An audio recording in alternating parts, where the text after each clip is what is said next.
¿Cómo les fue con la plataforma de Forms para trabajar con la pruebita corta de la semana pasada? ¿Se les hizo muy complicado? ¿Les gustó?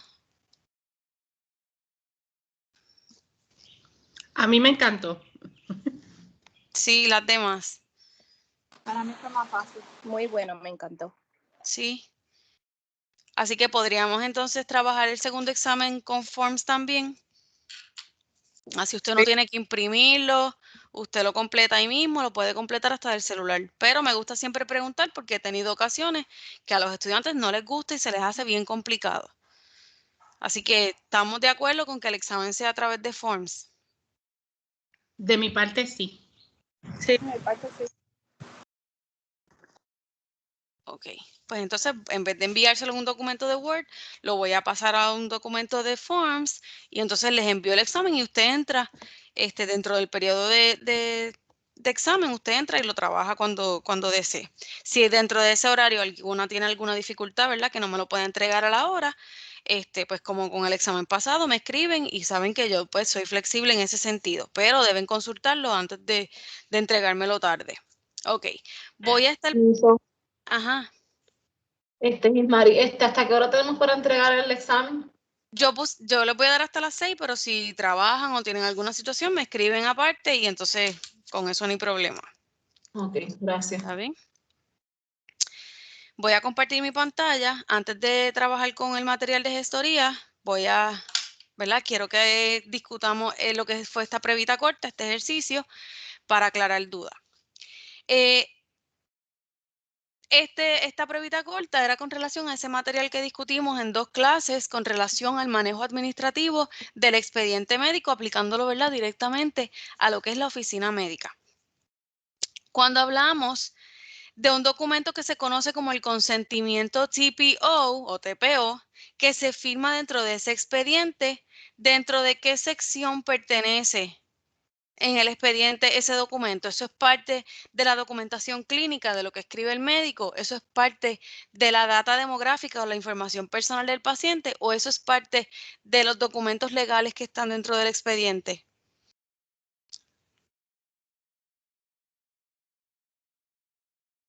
Documentos legales.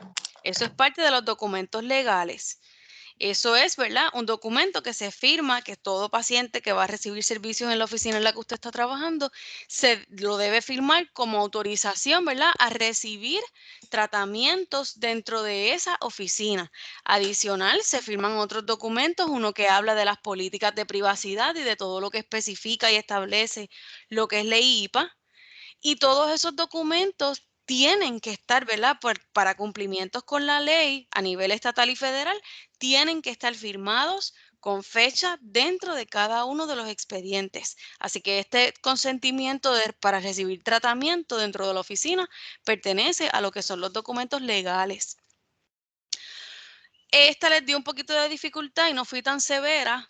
No les especifiqué que eran solamente 3, solamente le puse que eran 3 puntos. Si usted me marcó alguna otra, pero me marcó las que yo quería que marcaran, pues les di los 3 puntitos.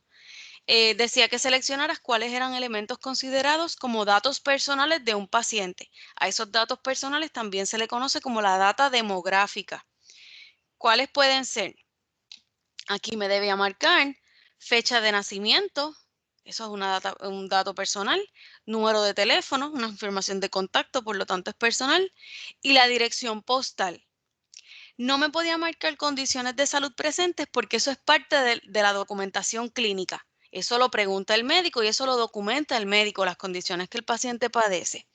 No me podías marcar si es parte si el paciente es fumador, porque también eso forma parte de esa documentación clínica al establecerse los historiales médicos. El historial familiar, esas son las condiciones que el paciente por genética, ¿verdad? Por herencia podría padecer, condiciones de la mamá, del papá. Eso también forma parte de lo que es la documentación clínica. Y las autorizaciones a terceras personas, que son qué personas están autorizadas a recibir información o hacerle gestiones al paciente, eso está dentro de la parte de los documentos administrativos y legales. Aquí en esta pregunta solamente fecha de nacimiento, número de teléfono y dirección postal eran las únicas 3 que se consideran datos personales de un paciente. ¿Dudas con esta? Que esta hubo varias que me marcaron 4, me marcaron 5.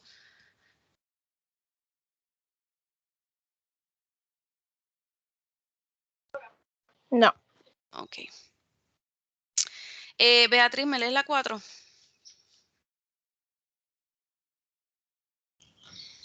La parte del producto utilizado para documentar lo ocurrido en una visita entre un médico y su paciente que determinan el tratamiento y las recomendaciones para ese paciente es... Ay, Aquí ya ¿cuál es? está marcadita, si se fijan ya. Aquí Ay, está yo la esta saqué clave. mala. Me recuerdo, esa la saqué mala. Esta hubo varias que la sacaron mala y esto fue parte de la clase grabada. Por eso para mí es importante discutirlo. Toda visita, ¿verdad? Todo encuentro médico en términos de documentación clínica de lo que ocurre y el médico me va a escribir en el expediente, utiliza un formato. Ese formato es el formato SOAP, S-O-A-P. Y cada letra hace referencia a algo en particular. Subjective, Objective, Assessment y Plan. La parte que habla del subject o subjective establece quién es el paciente y ahí es donde vemos que el médico escribe paciente de 34 años, viene para tal cosa. Ahí establece quién es el paciente y la nota de progreso, que es el documento donde el médico va a escribir, siempre tiene que tener el nombre del paciente. Así que dentro de ese protocolo, que son 4 etapas dentro de la documentación, establecer quién es el sujeto, el subject, es que diga el nombre y, ¿verdad?, que haga una introducción. Este paciente tiene tantos años, viene para esto. La segunda parte dentro de ese protocolo es el objective. Ahí se establece cuál es la razón para la visita. Paciente viene para un referido, paciente viene para una repetición de medicamentos, paciente manifiesta, tiene dolor en las piernas, dificultad para caminar. Ahí el médico establece por qué viene el paciente a ver al médico.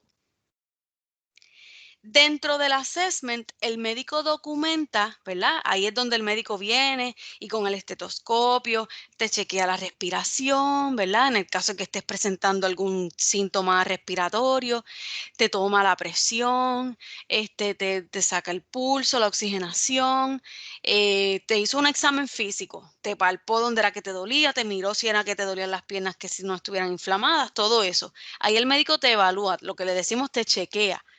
Y a raíz de esa evaluación física, él llega, ¿verdad? Y dice, mira, pues tiene inflamación en la pierna derecha, tiene sibilancia, que es cuando tenemos asma y se siente el pitito ese al respirar. Todos esos hallazgos que el médico haga dentro de ese examen físico, él los va a escribir dentro de lo que es el assessment. Eso fue lo que él encontró de la evaluación física. Ahora, para esas cosas que el médico encontró, él va a establecer un plan de tratamiento que podría ser, pues mira, utiliza estos medicamentos y te da la receta, ve al laboratorio y hazte estas pruebas a ver si lo que tú tienes es un virus, te da la orden, ve si era por el dolor en las piernas, ve hasta una placa de la pierna derecha, a ver si es que tienes alguna fractura. O te refiere a un médico especialista. Cualquiera de esas 4 cosas que les acabo de mencionar pueden ser parte del plan o del tratamiento. Así que si se fijan, son todas las etapas que van ocurriendo desde establecer quién es el paciente hasta decidir qué va a hacer el médico con ese paciente para tratarlo. Porque dentro, ¿verdad?, de los servicios médicos, para eso va un paciente, a recibir un servicio. Así que cuando hablamos aquí de cuando el médico utiliza, ¿verdad?, eh, el encuentro para documentar lo que ocurre y determina cuál es el tratamiento y cuáles son las recomendaciones, eso forma parte de cuál de las etapas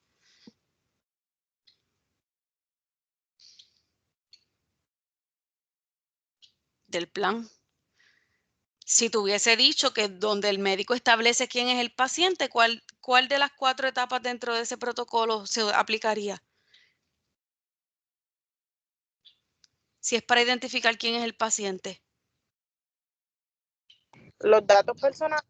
Aquí el subjective, aplicándolo a esto, ¿ok? Sí, los datos personales lo vamos nosotros, el personal administrativo, eso nosotros lo vamos a recopilar, pero esa parte de los documentos legales, de los datos demográficos, Eso es parte de la secretaria, del asistente administrativo. Esto que yo les estoy mencionando del protocolo es el médico, es el que está ofreciendo el servicio, las guías que él va a utilizar para esa visita. En la primera le establece quién es el paciente, en la segunda le establece para qué viene el paciente, en la tercera él hace el examen físico, ¿verdad? Palpa, chequea al paciente, y en la cuarta, dentro de lo que él identificó en ese examen físico, él determina cuál va a ser el tratamiento. Así que en esta pregunta usted me tenía que marcar el plan, porque aquí es donde trabaja, ¿verdad? Con determinar cuál va a ser el tratamiento y las recomendaciones al paciente. ¿Dudas con eso?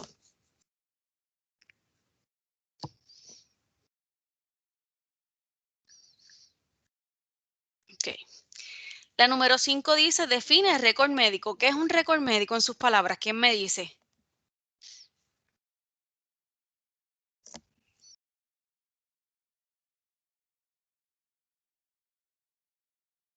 ¿Qué tiene un récord médico? Expediente que tiene información personal. Muy bien, tiene información personal, tiene información médica, ¿verdad? O clínica. Toda la información en términos, ¿verdad? Personales relacionados a la salud de un paciente y que también contiene unos documentos legales. ¿Qué documentos? Pues la autorización a terceras personas, la política de privacidad, el consentimiento para tratamiento. Así que básicamente eso tiene toda la información médica personal de una persona que va a recibir servicios médicos. Otra forma de conocer el récord médico, un expediente, el expediente médico. Muy bien. ¿A qué se refiere el concepto de información médica protegida? ¿Qué es eso?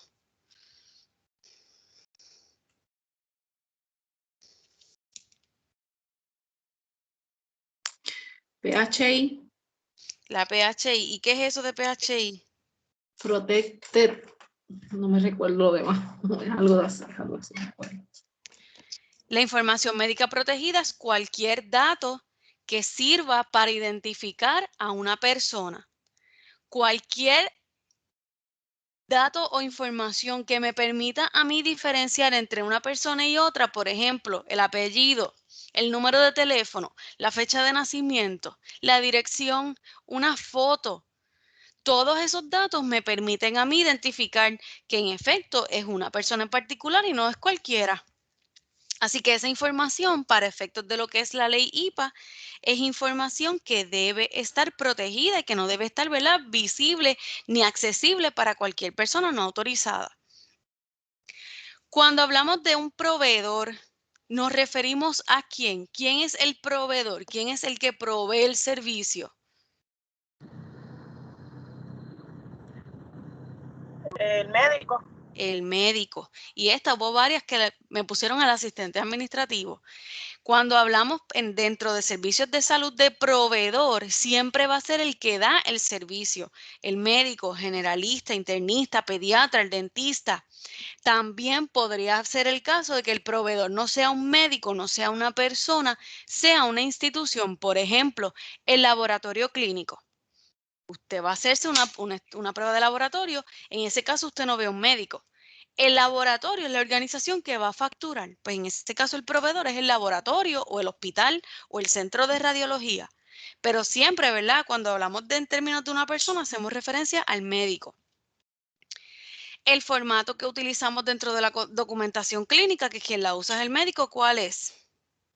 Lo acabo de mencionar hace como 3 preguntas antes. ¿Cuál es el formato para una visita médica? El SOAP. Todos los empleados dentro de una oficina médica pueden tener acceso a la misma información de los pacientes. ¿Cierto o falso? Falso. Falso, porque no necesariamente las funciones de todos los empleados son trabajar con los expedientes médicos. Hay personal de limpieza, hay personal de facturación, hay personal de servicio al cliente, ¿verdad? De recepción. Así que dependiendo de cuáles sean las tareas, es el acceso que esa persona podría tener a la información de los pacientes. El historial clínico, ¿qué es? ¿Qué es eso de un historial clínico?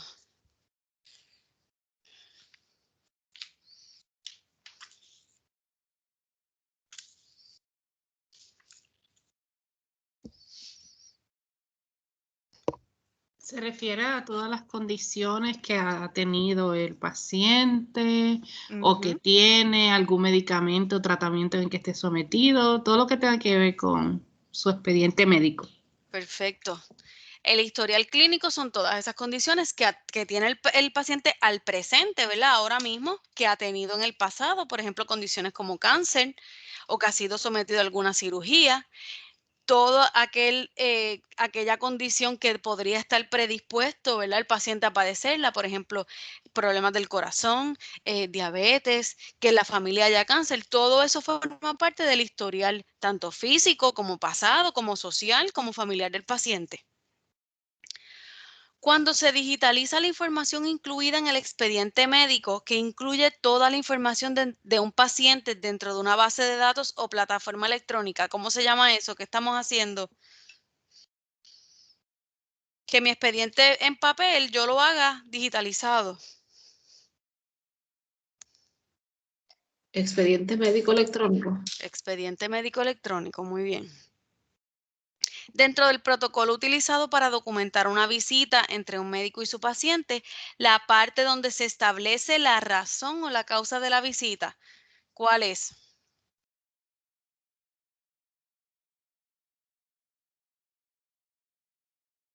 El objective. El objective es donde decimos, viene para esto o presenta esto. En una oficina médica se debe tener un expediente que sirva de modelo para completar el resto de expedientes de los pacientes. ¿Cierto o falso? Cierto. Cierto. De esa manera nos aseguramos de que todos los expedientes están completos y que hay, ¿verdad?, uniformidad. Que si puse todo lo que son los documentos legales al lado izquierdo, todos los expedientes van a tener los documentos legales al lado izquierdo. Así que siempre es bien importante que usted tenga un récord en blanco, en otras palabras, para que usted se deje llevar, que le sirva de guía para el resto de los expedientes de los pacientes. 3 requisitos del uso significativo. El uso significativo, y les voy a mostrar rapidito porque esta les dio mucha dificultad y fue parte de la clase grabada. Voy a buscar la presentación rapidito. Y me estuvo raro que hubo varias que, ¿verdad? No sabían qué poner. Déjenme ver dónde era que estaba. Y no me preguntaron. ¿Qué es el uso significativo? Me dicen si están viendo la presentación. Sí. Sí. Ok. El uso significativo, para que, ¿verdad?, aclaren un poquito el concepto, esto surge cuando se comienza a implementar lo que es el uso del récord médico electrónico, donde todo lo que nosotros teníamos en las oficinas en papel, lo tenemos dentro de una base de datos en una computadora.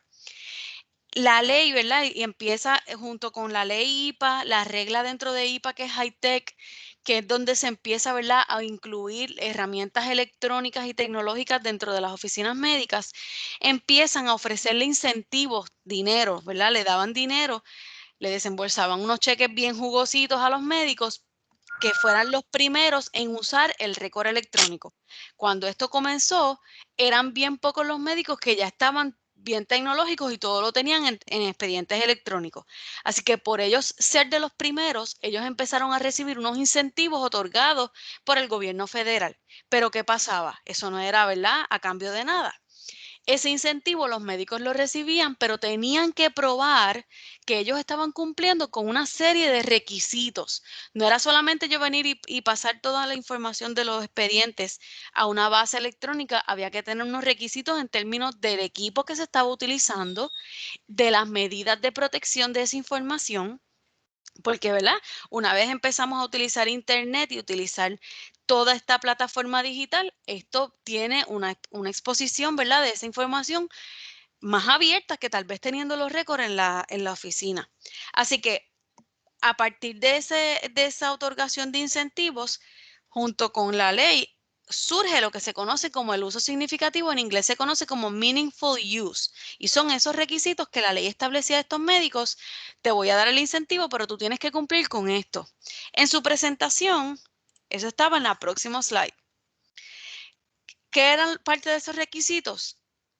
Que la tecnología que se utilizara estuviera certificada como Electronic Health Record, o eso es lo que se conoce como EHR, ¿verdad? Hay ciertas compañías que se dedican a ofrecer los servicios de récord médico electrónico. No era que viniéramos a utilizar Microsoft Excel y hacer plataforma en Excel o utilizar una base de datos cualquiera. No, los médicos tenían que utilizar los servicios de compañías certificadas bajo la ley que ofrecieran los servicios de digitalizar los expedientes. Que ¿verdad? El uso de ese récord electrónico fuera para mejorar la calidad de los servicios, ¿verdad? Mejorando la eficiencia, mejoraba el tiempo. Bueno, se supone que mejora el tiempo porque al estar todo ahí, pues el paciente no necesita papel, se le envía la receta a la farmacia, la orden sale también digitalizada, que fuera para ofrecer un servicio más eficiente, que asegurara que esa información estaba protegida y segura y que se redujeran costos. ¿Costos de qué? Pues de materiales, de espacio de oficina y de todo lo que representa el utilizar papel y los expedientes, los folders. Que se involucrara al paciente dentro del cuidado de la salud. Esa era parte de los requisitos. Con el récord electrónico se permite también que se mejore la coordinación de las atenciones médicas. ¿Por qué? Pues porque ahora se puede compartir de manera más fácil información en el caso de que un paciente vea más de un médico a la misma vez. Por ejemplo, que el paciente tenga un médico primario y vaya al neumólogo y vaya al cardiólogo. Entre esos 3 médicos puede haber mejor comunicación. Y, ¿verdad? Dentro de esa pregunta de su prueba corta, cualquiera que usted me utilizara de aquí, estaba correcto dentro de esos requisitos. ¿Dudas con eso?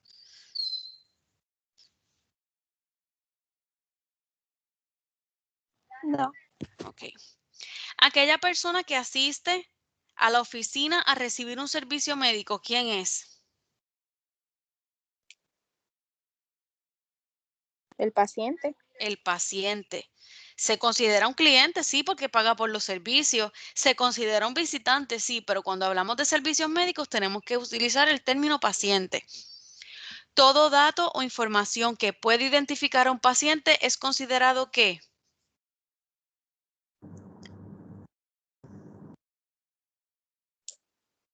Información médica. Información médica protegida. Cualquiera de esos datos que sea de acceso, ¿verdad? A otras personas que no estén autorizadas. Eso no debe ocurrir porque no es parte, ¿verdad? Es parte de la información sensitiva que podría identificar a una persona. Las pruebas diagnósticas, como las de laboratorio o de radiología, forman parte de la sección del expediente médico, específicamente en qué parte, el historial clínico, documentos legales o administrativos o datos personales. Esos resultados.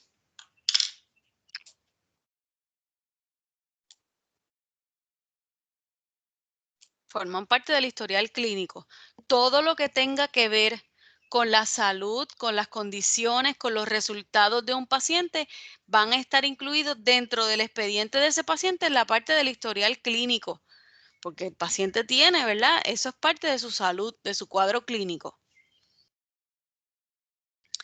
Hasta aquí, esta fue su ejercicio. ¿Alguna duda con relación a ese ejercicio?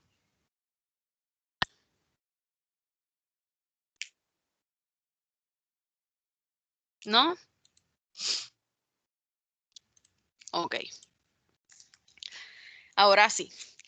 Este es el último material que va a estar incluido en el examen del viernes. Es una presentación cortita.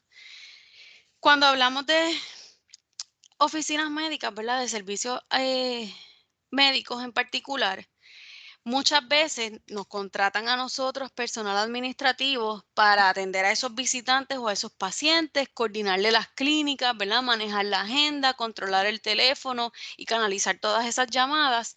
Pero ciertamente, y la realidad es que en muchas ocasiones nos toca a nosotros también, el personal administrativo, llevar a cabo gestiones que tal vez las pueden hacer los propios médicos y terminamos manejándole tanto agendas profesionales como las agendas personales, incluidas gestiones de las cuales depende el que el médico pueda ejercer y continuar ofreciendo servicios médicos.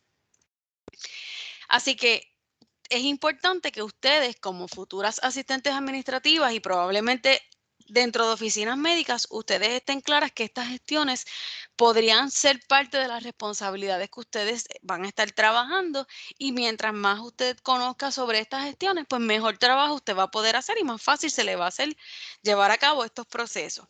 Muchas veces nos corresponde a nosotras, asistentes administrativas, administrar el funcionamiento completo de esa oficina. Hay médicos, ¿verdad? Y hago la aclaración, hay médicos que ellos, ¿verdad? Son quienes ofrecen el servicio y quienes administran. En otras ocasiones designan una persona solamente que lleve a cabo la administración. Y en ese caso, esa persona que funge como administrador es quien hace todas estas gestiones. Pero la realidad también es que muchas veces el médico quiere, ¿verdad?, tener el menor personal posible, pues porque eso significa un ahorro en términos económicos de nómina. Así que le responsabiliza a su personal administrativo para llevar a cabo estas gestiones. Y estas gestiones que hablamos dentro de esta presentación hacen referencia a esos procesos de renovar, ya sean los contratos con los planes médicos o compañías aseguradoras, ¿verdad? Para que el médico pueda ver pacientes que tengan esos planes médicos como ¿verdad? Estén cubiertos dentro de esos planes. También los médicos tienen que cada cierto tiempo renovar lo que son sus licencias para poder recetar medicamentos controlados, la licencia que le permite ejercer medicina en Puerto Rico. Así que todos esos procesos forman parte de lo que es la gestoría en la oficina médica. ¿Cuáles son esas licencias? Y a eso se le llama también los credenciales que tiene un proveedor de salud o un médico. Y se los voy a mencionar y los vamos a ir detallando dentro de esta misma presentación. El número 1 es el NPI. El NPI, ningún médico, ¿verdad?, puede ofrecer un servicio si no tiene ese número. Y vamos a ver lo que es. Número 2 es CIMED, AMSCA, lo que es la licencia de DEA y lo que se conoce como el Good Standing. ¿Qué es el NPI?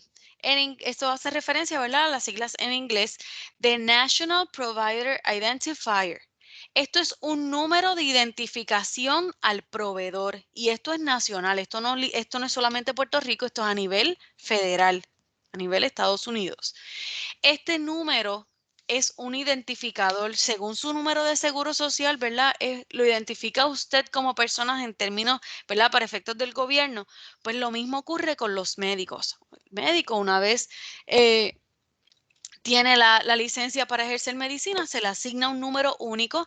Este número tiene 10 dígitos. No tiene más, no tiene menos. Son combinaciones de únicamente 10 dígitos. Y todo documento que el médico vaya a completar lleva ese número de NPI. Así que se van a dar cuenta que cuando ustedes trabajen con un médico, ese número usted se lo va a aprender de memoria y ya usted lo va a escribir automático. En el caso de que usted trabaje con más de un médico, pues les adelanto que eso puede ser un problema para usted, porque a veces no los aprendemos y ya lo hacemos automático y me ha pasado que escribo el número de NPI de un médico en otro. Así que es bien importante que usted identifique que esos 10 dígitos le pertenecen a este médico y que estos otros 10 dígitos le pertenecen al otro médico. Así que para efectos de órdenes médicas, de recetas médicas, de referidos, todo documento que ese médico complete va a llevar en algún lugar ese número de NPI. Este número se le asigna a cada proveedor, a cada médico, para poder identificarlo mientras está ejerciendo lo que es la medicina. Con ese número, ¿verdad?, de dominio público, se pueden conocer datos sobre ese médico. Por ejemplo, qué tipo de médico es, qué especialidad ejerce, dónde está ubicado. Y para eso está esta paginita de internet que usted puede entrar y usted puede buscar. Si tiene el número de NPI de un médico, usted puede identificar, mira, este médico se llama así, tiene oficina aquí y se dedica a esta especialidad, es cardiólogo, es pediatra, es ginecólogo. Si usted busca en esa página, usted va a tener una pantalla como esta. Usted, si tiene el número de NPI, usted lo entra aquí y automáticamente le va a hacer una búsqueda y le va a dar, ¿verdad?, el resultado de ese número. Si ese número en efecto está, ¿verdad?, existe. No puede ser cualquier 10 dígitos. Tiene que existir ese número. Y de esa manera usted valida o confirma que ese es el número de NPI de ese médico en particular. Así que este número es un número de identificación única y específicamente para aquellas personas que ejercen la medicina y se le asigna para poder identificar a cada uno de esos médicos. Así que esa es una de esos credenciales que el médico va a tener. El segundo es CIMED. CIMED, ¿verdad?, hace referencia al Sindicato de Aseguradores para la Suscripción Conjunta de Seguros de Responsabilidad Profesional Médico-Hospitalaria. ¿Qué es CIMED? En otras palabras, es una póliza de seguro. Es una compañía que le ofrece un seguro para la clase médica, cualquier tipo de médico, y para instituciones que ofrecen servicios de salud, entiéndase, CDTs, clínicas, hospitales. ¿Qué hace esta póliza? Pues proteger a esa persona que está asegurada, protegerla en caso de situaciones legales, ¿verdad?, donde se ponga en juicio la responsabilidad de este profesional de la salud. Por ejemplo, un médico que trabaje en un hospital trató a un paciente, este paciente falleció y alguien de su familia demandó y alegan que fue culpa del médico por el que el paciente murió.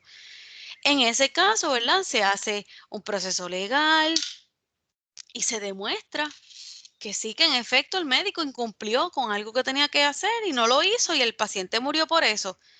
Pues a esas personas que demandaron reciben una remuneración, ¿verdad? Reciben una compensación económica.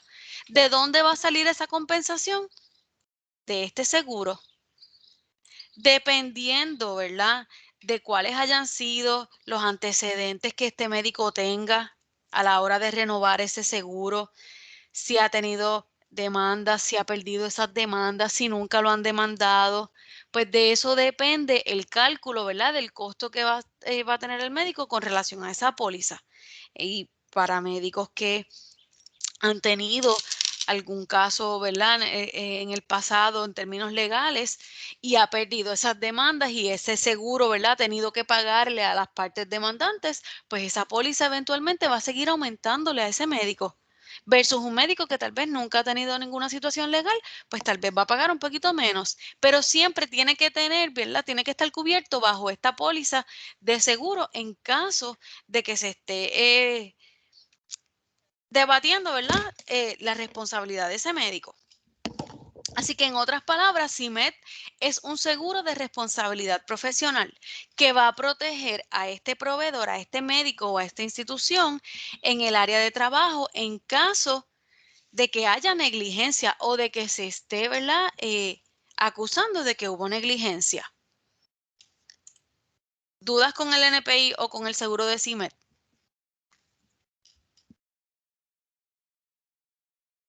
No. Ok.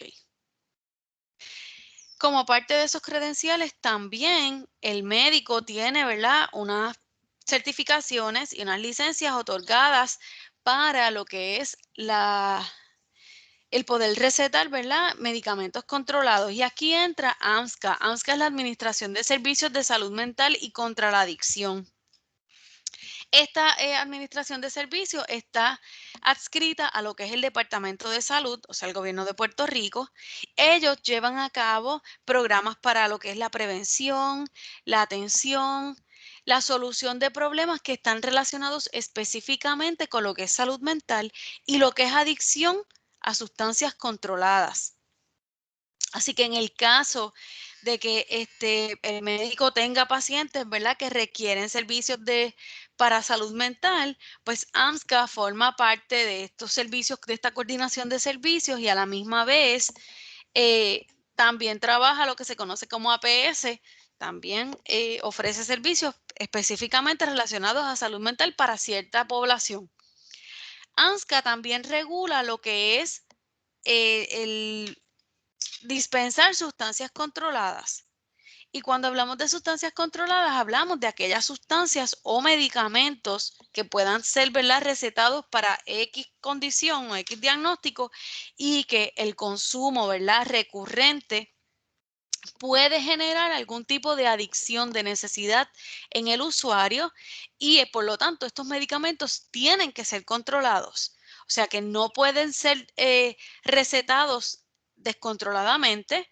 Así que tanto el médico, que es el que lo va a recetar, como la Administración de Servicios de Salud Mental y contra la Adicción también regulan lo que es, ¿verdad?, requisito para poderse recetar. Junto con AMSCA está lo que es la Administración para el Control de Drogas, que se conoce como la DEA, y es quien emite la licencia, ¿verdad? Trabaja con AMSCA y DEA emite la licencia que se le concede a los proveedores de salud o a los médicos para el dispensar sustancias controladas. Y cuando hablamos de sustancias controladas, en este caso en particular, hablamos de esos medicamentos que se utilizan para controlar alguna condición que pueden generar algún tipo de hábito o de adicción en los pacientes. DEA interviene, ¿verdad?, según lo que establece la ley número 4, que es la ley de sustancias controladas en Puerto Rico. Esta licencia en particular se tiene que renovar cada 3 años. Un médico que no tenga actualizada su licencia de DEA, ¿verdad?, para poder recetar medicamentos controlados, no puede darle ninguna receta a sus pacientes de alguno de esos medicamentos. ¿Qué medicamentos se consideran controlados así a vuelo de pájaro, como dicen por ahí? Lo que es el tramadol. El tramadol es un medicamento que se utiliza para el dolor. Ultracet, que es una combinación de acetaminofén y lo que es el tramadol. Son medicamentos controlados. Los medicamentos que contienen codeína. Son medicamentos. La codeína es una sustancia, ¿verdad?, que se utiliza también para manejar dolor, pero puede crear hábitos. Medicamentos para depresión, para ansiedad, por ejemplo, temazepam, alprazolam, todos esos medicamentos que por lo general se utilizan para tratar condiciones de salud mental, Ambien, que es para el insomnio, todos esos medicamentos, el uso recurrente de ellos puede crear dependencia, así que el paciente no puede dejar de utilizarlos. Y también se utilizan para venta, ¿verdad?, al detalle, de manera ilegal en la calle. Así que por eso es que se necesita controlar cómo se están recetando estos medicamentos. Así que para que un médico pueda recetarle a sus pacientes este tipo de medicamentos, tiene que tener renovada su licencia de DEA, que se renueva cada 3 años. ¿Y qué busca esta licencia junto con lo que es la Ley 4 y junto con AMSCA? Pues buscar, ¿verdad?, que se cumpla el disponer y la dispensación de estos medicamentos. Por ejemplo, cuando usted va al médico, por ejemplo, usted lo van a operar, lo operaron de cualquier cosa, no sé, tuvo una cirugía. Por lo general, luego de una cirugía, la persona siempre va a estar adolorida. Pues el médico le puede ofrecer algún medicamento así fuerte para manejar el dolor. ¿Qué pasa? Que le da una receta y le dice, tienes que ir a la farmacia en 24 horas. Después de 24 horas, este papel, esta receta no te va a funcionar. Y esa receta, a diferencia de cualquier otra receta que el médico ofrece, tiene datos específicos, ¿verdad? Tiene la dirección física. Si usted recibe la correspondencia en el correo, por ejemplo, o tiene un buzón, esa dirección no puede ser utilizada para esa receta. Esa receta tiene que tener dónde usted vive, específicamente, el número de calle, el número de casa, específicamente dónde vive.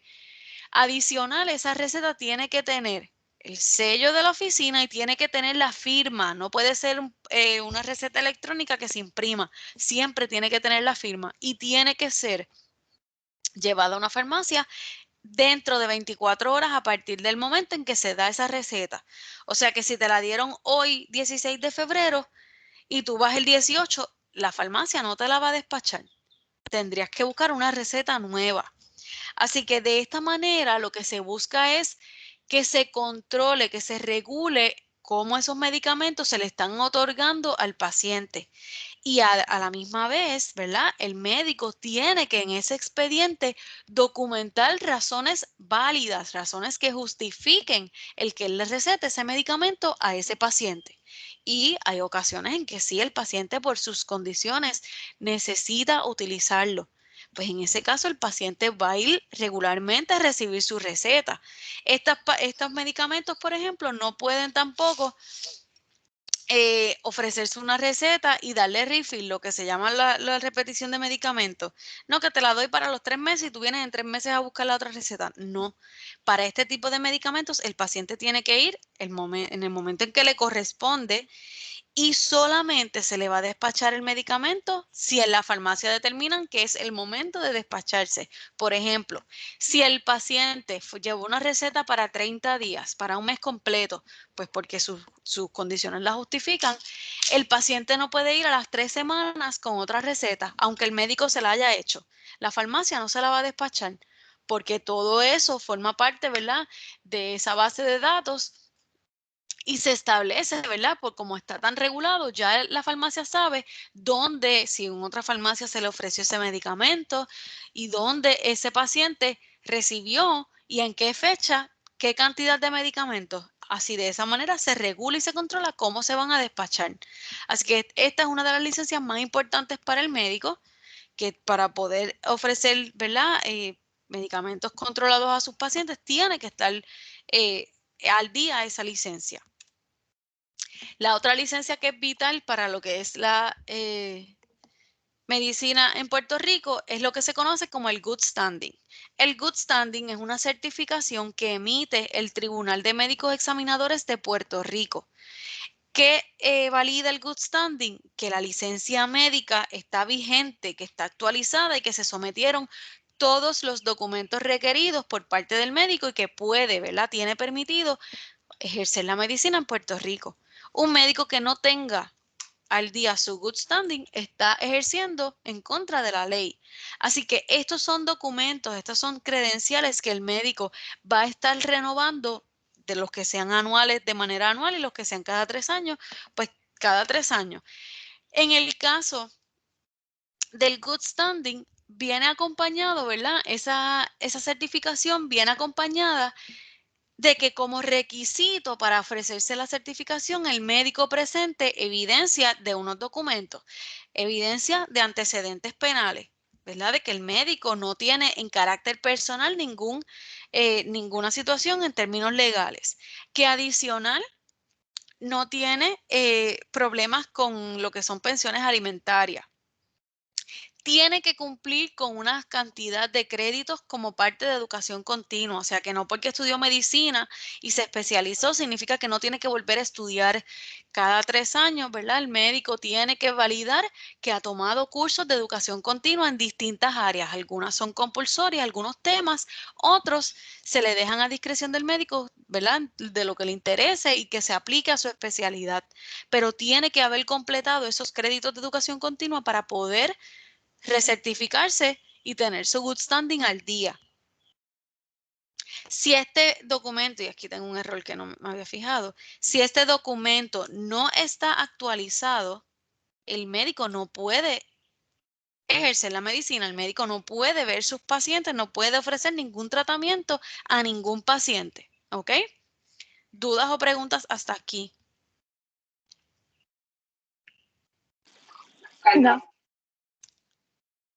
Dentro de la oficina también nosotros llevamos a cabo otras gestiones que no están directamente, ¿verdad?, atadas a los permisos que necesita el médico para ejercer, pero que son fundamentales para que esos servicios médicos en la oficina sí se puedan llevar a cabo. En este caso son los procesos de credencialización y recredencialización. ¿Qué es esto? Estos son los procesos de contratación entre el médico y las compañías aseguradoras. Cuando hablamos de compañías aseguradoras, piensen en los planes médicos. Por ejemplo, para que un médico pueda ver pacientes de triple S, por darles un ejemplo, tiene que haber de por medio de antemano un contrato entre la compañía Triple S y este médico. A partir de ese contrato, entonces el médico puede recibir pacientes cuyo plan médico sea Triple S y en ese caso se le puede facturar a Triple S por haber visto a ese paciente. Así que estos procesos de credencialización ocurren cuando por primera vez se está haciendo esa contratación entre la compañía aseguradora y el médico. Cuando hablamos del proceso de recredencialización es que ya el médico tenía contrato y se le expiró. Todos los años el médico tiene que someter evidencia actualizada para que ese contrato se renueve. Por eso hablamos de recredencialización. Y tenemos, ¿verdad? Nosotros, el personal administrativo, somos quienes básicamente nos encargamos de que ese proceso de recontratación con los médicos ocurra. De esa manera se asegura que podamos seguir atendiendo pacientes que tengan esos planes médicos. Algunas, ¿verdad? Y les coloco en esta imagen para que vayamos asociando cuáles son esas compañías aseguradoras o esos planes médicos que actualmente operan en Puerto Rico. Triple S, y van a ver que un mismo plan se divida, ¿verdad?, en uno o dos nombres porque están diseñados para ofrecer servicios a grupos de edades. Por ejemplo, usted puede ver Triple S regular, es lo que se conoce el Triple S privado.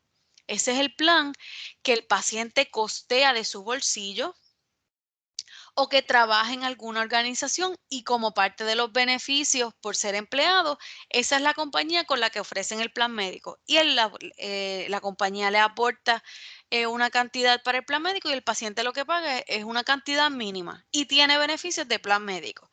En ese caso es lo que se conocen como los planes privados. Triple S también ofrece, en términos de lo que es vital, el plan de, ¿verdad?, del gobierno, que ahora mismo se conoce como Triple S Vital. Toda persona que tenga beneficios de Medicaid o el plan del gobierno, pues puede tener Triple S con esa cubierta de Medicaid, que es vital. Pero esos pacientes que tienen beneficios de Medicare, que es el plan para las personas mayores de 65 años, o personas que tengan, ¿verdad?, una condición que les impida trabajar y que por lo menos, ¿verdad?, por ejemplo, reciban seguro social, pueden acogerse a distintas cubiertas de planes con nombres comerciales. Por ejemplo, Triple S Advantage.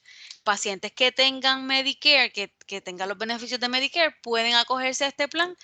Tienen los beneficios de Medicare bajo el nombre de Triple S. Lo mismo ocurre con MCS. Cuando vemos MCS Life, es en la parte privada o para las personas que tienen aportación dentro de su trabajo. Cuando vemos MCS Classic Care, es para los pacientes que reciben también Medicare, que pueden tenerlo bajo el nombre de Triple S. Medicare es la entidad relacionada al gobierno que ofrece servicios médicos a pacientes de 65 años o más. 3M es una de esas compañías que también ofrece cubierta bajo el nombre de una compañía y que ofrece beneficios de Medicare, y lo que es vital, pues lo que tenga que ver con Medicaid o el gobierno de Puerto Rico o de Estados Unidos. Y dentro de Vital se han dado cuenta que hay distintas organizaciones que ofrecen plan. Por ejemplo, First Medical es otro que no les puse aquí, Plan de Salud Menonita, Molina Healthcare. Así que hay distintas compañías que todas son compañías aseguradoras, todos son planes médicos y depende, ¿verdad?, de que haya una contratación de por medio entre el médico y esa compañía para poder recibir pacientes que tengan ese plan. Para efectos de estas compañías de salud, cuando hablamos de vidas, el médico tiene 30 vidas en Triple S, significa que dentro del plan Triple S tiene 30 pacientes asignados. Así que siempre que usted vea el término vida, haga referencia a que una vida es un paciente. Es lo mismo. 30 vidas son 30 pacientes. 150 vidas son 150 pacientes. ¿Ok? ¿Dudas?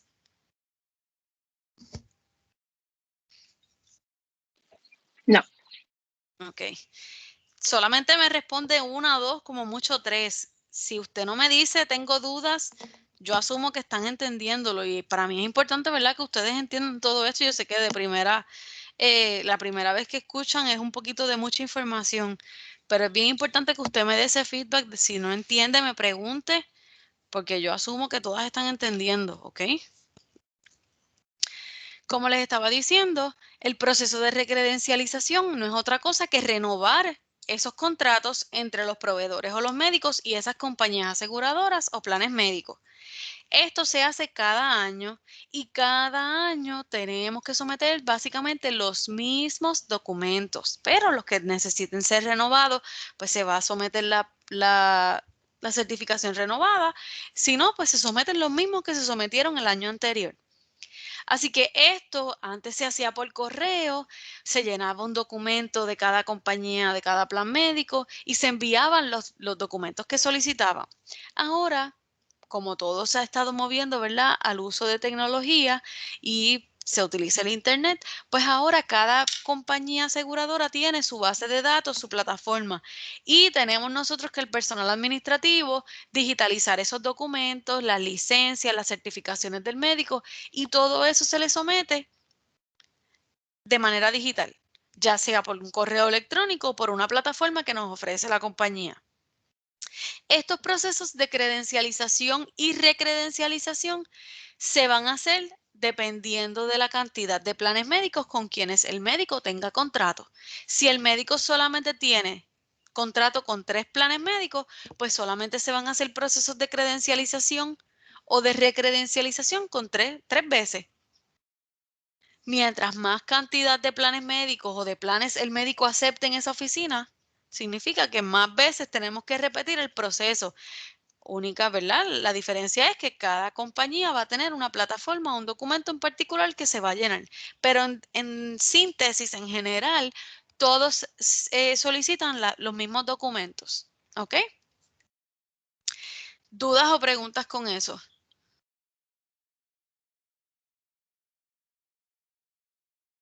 No. Nadie. No. Ok. Esta presentación se las voy a estar colocando en la parte de files del curso aquí en Teams y se los voy a estar enviando también por correo electrónico. A modo de recordatorio, saben que este va a ser el penúltimo material del examen. El otro material que les voy a estar incluyendo va a ser lo que les voy a estar hablando mañana de la ley IPA. Va a ser algo bien sencillo, solamente quiero, ¿verdad?, que usted se vaya encaminando, ¿verdad?, a lo que la ley nos establece, cuáles son esos requisitos, porque en algún momento se va a tocar el tema en alguna otra clase y es importante que ya usted por lo menos le entienda, ¿ok? Así que, déjame quitar la pantalla.